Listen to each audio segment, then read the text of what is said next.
Cine field మళ్ళీ ఆంధ్రాకి అటు తమిళనాడులో నలిగిపోయింది, ఇటు తెలంగాణలో నలిగిపోయింది. అవును, చివరికి ఆంధ్ర చేరుకుంటుంది. అవును. దీని మీద మీ స్పందన?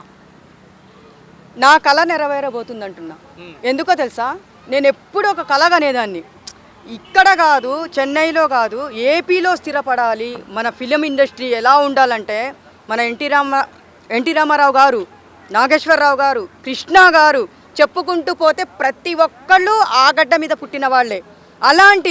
అలాంటిది ఇండస్ట్రీ అక్కడ వెళ్తుందంటే నాకు ఎంత హ్యాపీగా ఉందంటే అంత హ్యాపీగా ఉంది. నిజంగా ఫస్ట్ అక్కడ డెవలప్ అవ్వాలి, ఏపీ రాజధానిలో. నాకు కావాల్సింది అదే. మొదటి అడుగు బాలయ్యదే పడింది. దీని గురించి ఎట్లా అంటారు? బాలకృష్ణ అంటే నాకు చాలా ఇష్టము.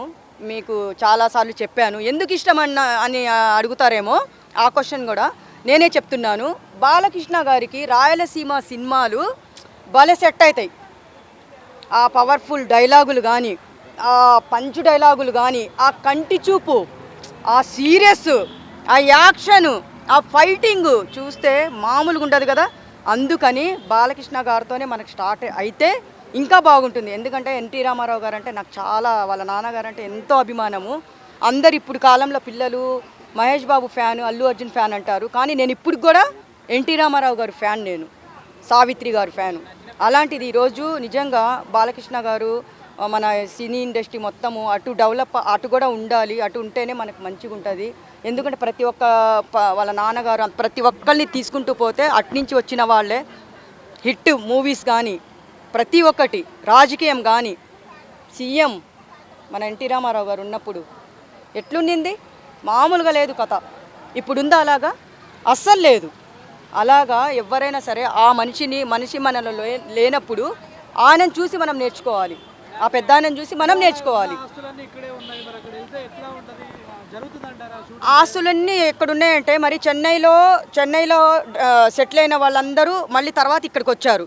మరి ఆస్తులు అంతస్తులన్నీ అక్కడ పెట్టుకొని మళ్ళీ ఇక్కడ కూడా సినిమాలు చేసి స్టూడియోలు కట్టుకొని ఇక్కడ కూడా డెవలప్ చేసుకున్నారు కదా. మరి మళ్ళీ అక్కడ కూడా ఆస్తులు ఉన్నాయి, ఇక్కడ ఉన్నాయి. మరి ఆస్తులన్నీ ఇక్కడ పెట్టుకొని అక్కడ పోతే తప్పేంటి? తప్పేం లేదు కదా. మళ్ళీ అక్కడ కూడా సంపాదించుకొని అక్కడ కూడా స్టూడియోలు కట్టి ఒక డెవలప్మెంట్ చేయాలి కదా. మరి ఇప్పుడు హైదరాబాద్ తెలంగాణలో ఉంది, మళ్ళీ అక్కడ మొత్తం ఉంది. మరి ఇక్కడ మన ఏపీలో ఎందుకు ఉండకూడదు అని అడుగుతున్నా నేను. అవును, పుట్టిన ఊర్లో తీర్చుకోవాలి అంటున్నా నేను. ఎందుకంటే ఏదైనా ఏ ఊరికైనా మనము ఆ ఊర్లో పుడితే ఆ ఊరి రుణం తీర్చుకోవాలని అంటారు. వదిలిపెట్టకూడదు కదా. మనం ఇక్కడికి వచ్చి సిటీలో పెద్ద తిరిగి తినడం కాదు. మనం ఎక్కడ పుట్టామో ఎక్కడ పెరిగామో ఆ ఊరి రుణం కూడా తీర్చుకోవాలి. అది నేను చెప్తున్నా. ఓకే మేడం, అట్లాగే పెద్ద పెద్ద హీరోలు చిరంజీవి గారిలో కథలకి వచ్చింది, పవన్ కళ్యాణ్ కానీ, రామ్ చరణ్ కానీ అక్కడ సినీ ఫీల్డ్ ఓకే అన్నారు. ఒక అక్కినేని నాగేశ్వరరావు గారి కుటుంబానికి సంబంధించిన నాగార్జున గారు, ఆయన సొంత ఊర్లో కూడా ఇల్లు లేదు, ఆయన చూడటం లేదు, ఆయన పుట్టింది కృష్ణా జిల్లానే అని విమర్శలు కూడా అంటున్నారు. దాని గురించి ఏమంటారు? నాగార్జునలో కథలికలు వస్తాయా రావా? ఎందుకు వస్తాయి? ఆయనకి బిగ్ బాస్ హౌస్ లోకి మన లాంటి వాళ్ళని తీసుకోమంటే తీసుకోవట్లేదు. అది దోపిడీ రాజ్యం, దొంగల రాజ్యం, అవి అంతా మంగ్లీ గారిని, ఆ నందు ఫ్యామిలీని, వాళ్ళని తీసుకుంటున్నాడు ఇతను. ఇతనికి ఏం తెలుసు అటు ఎలా డెవలప్ అయితే? అతనికి ఏం తెలుసు? ఎవరినన్నా పట్టించుకుంటాడా? ఎంతసేపు డబ్బున్న వాళ్ళకే సపోర్ట్ చేస్తాడు, ఎవరైతే బాగున్న వాళ్ళకే సపోర్ట్ చేస్తారు. మన టాలెంట్ ఉన్న వాళ్ళకి ఆ నాగార్జున గారు సపోర్ట్ చేయరు, అవసరమే లేదు. ఆయన అవసరం సపోర్ట్ చేసినా చేయకున్నా మన చిరంజీవి గారు, మెగా ఫ్యామిలీ వాళ్ళందరూ ఒప్పుకున్నారు కదా. ఇంకేం కావాలి? అంతే.